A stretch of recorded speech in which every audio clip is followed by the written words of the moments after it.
Hola, siempre es doloroso el despedir a alguien gigante, a alguien de los grandes de las letras. En este caso me refiero a Mario Vargas Llosa, quien ya hace unos días abandonó este plano terrenal y dejó este mundo con un legado magnífico, enorme diría yo, para todas las letras latinoamericanas, sino es que también para las letras a nivel internacional, a nivel universal. Recordando que él fue de los grandes del famoso movimiento del boom latinoamericano, donde otros grandes escritores como Julio Cortázar, mi más respetado y admirado Julio Cortázar, compartió también esa palestra, ese parnaso en donde ahora está junto con Jorge Luis Borges, eh, el mismo Gabriel García Márquez, Ernesto Sábato y otros grandes de las letras, e incluso con glorias mexicanas como Octavio Paz, o también Carlos Fuentes, que sí se define más cercano al boom latinoamericano. Y nuestro gran Fuentes, que estuvo tan cerca siempre del premio Nobel. Ganó el Cervantes, ganó muchos otros premios, pero nunca llegó al Nobel, como sí lo hizo Vargas Llosa, o como lo hizo su maestro Octavio Paz, que estableciendo un símil entre Vargas Llosa y Paz, recordemos que tanto Octavio Paz como Mario Vargas Llosa comenzaron sus andares literarios e intelectuales desde la izquierda militante socialista, si no es que incluso comunista, pero que según sus propias experiencias narradas, la decepción a ciertos sistemas dictatoriales, como fue el sistema dictatorial de la Unión Soviética o al descubrir el sistema que Fidel Castro implantó en Cuba, donde se suprimieron ciertas libertades, se persiguió cruelmente a algunos desertores políticos y se hizo algunos juicios sumarios que incluso me acuerdo en la Facultad de Derecho habían maestros que nos hablaban sobre lo inhumano, o mejor dicho, lo tan humano que era el Che Guevara, quizá de una manera crítica porque juzgaban al Che Guevara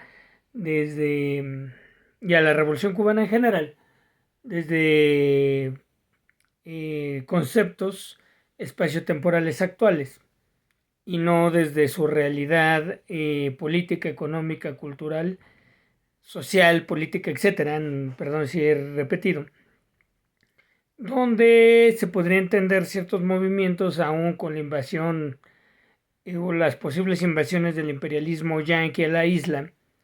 que lo más cercano a ello y a la realidad fue la invasión de Bahía de Cochinos en la administración de John F. Kennedy, etcétera, etcétera, pero que no justifica cierto nivel de terrorismo de Estado o terrorismo político de Estado, tanto en la Unión Soviética como en Cuba y en algunas otras utopías comunistas, que llevándolas a la realidad distaban mucho de lo que Marx exponía en sus obras o lo que Lenin exponía en las obras originarias o primeras antes de llevar a cabo la revolución rusa,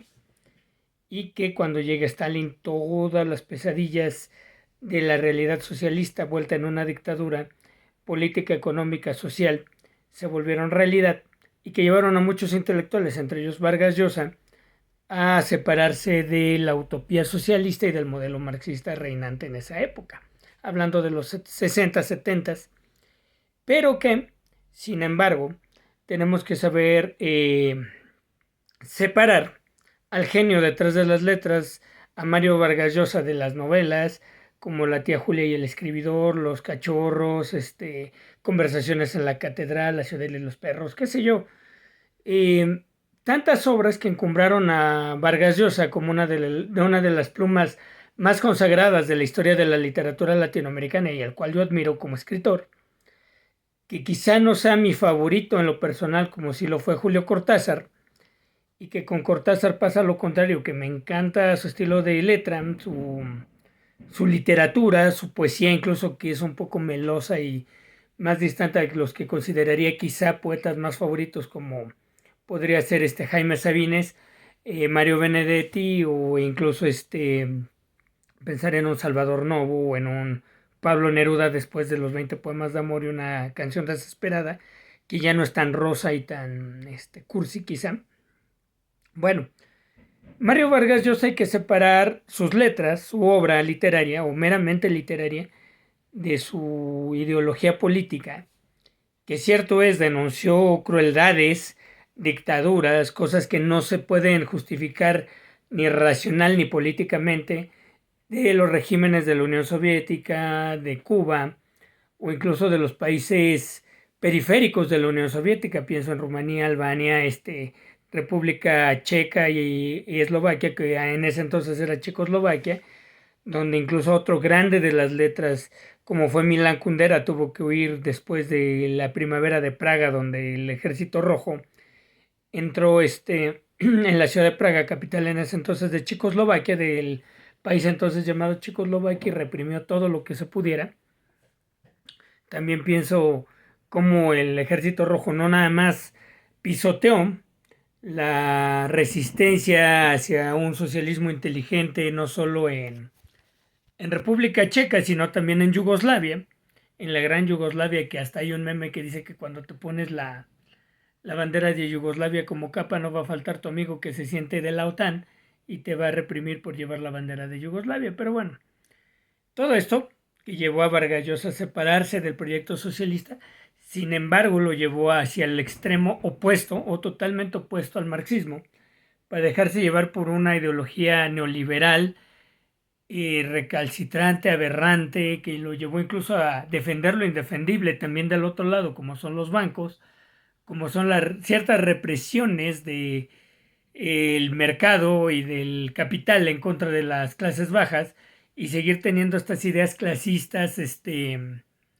y torpes o tontas de que aquellos que no tienen la fortuna de ser ricos en el neoliberalismo es porque son flojos o no han visto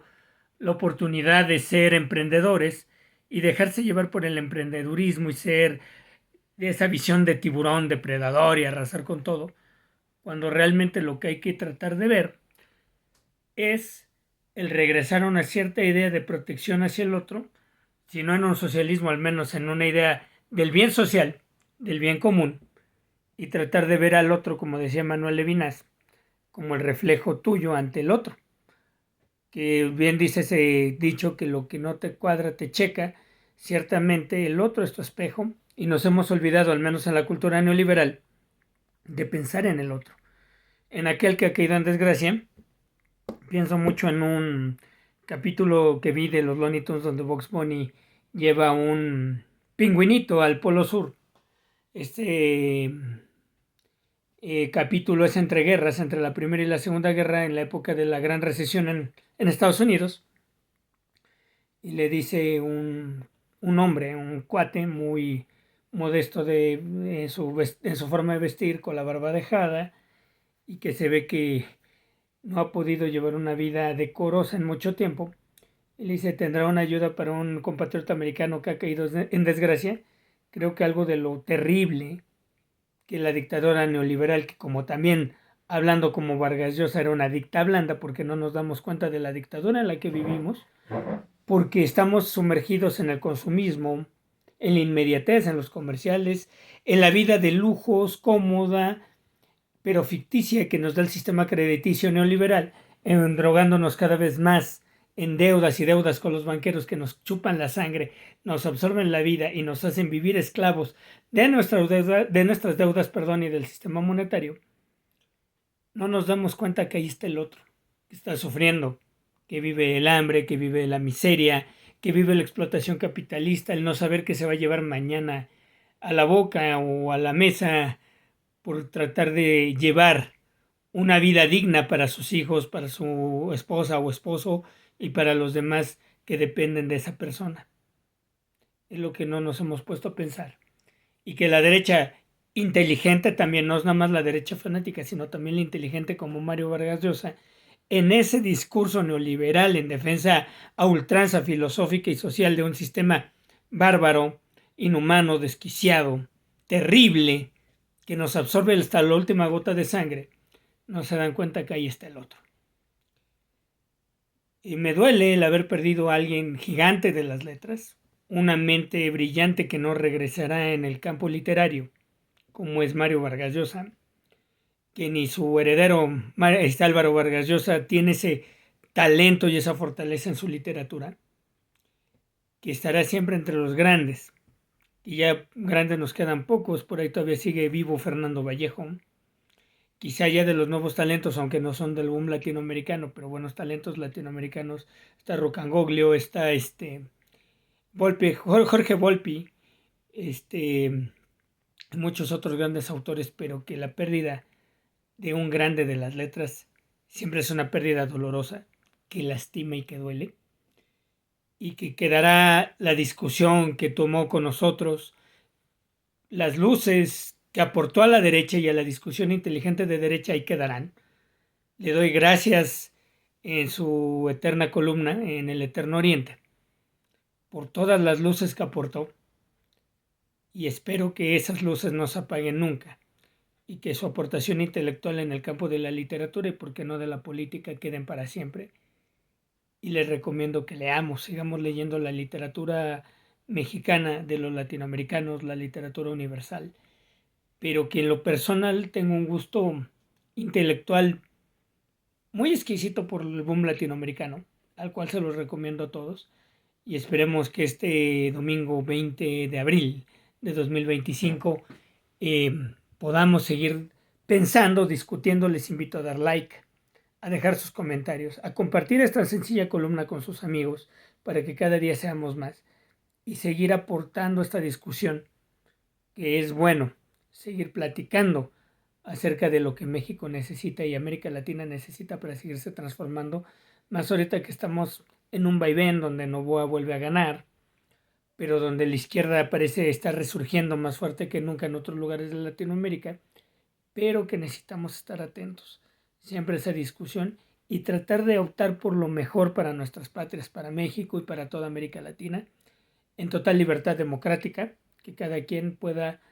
optar y votar por lo que mejor nos convenga. Su amigo Ernesto Conde se despide y esperemos vernos la próxima semana. Recuerden su like, su comentario y compartir esta sencilla columna de opinión para que este medio sea cada vez más grande. Agradezco el que me sigan oyendo, sigan discutiendo conmigo, regalándome sus likes, es hermoso. Nos vemos, espero, en la próxima semana o si no de aquí a 15 días, porque tendremos un viaje al heroico estado de Veracruz la próxima semana y esperemos poder llegar a grabar un video. Les mando un abrazo, mis mejores deseos y nos estamos viendo pronto.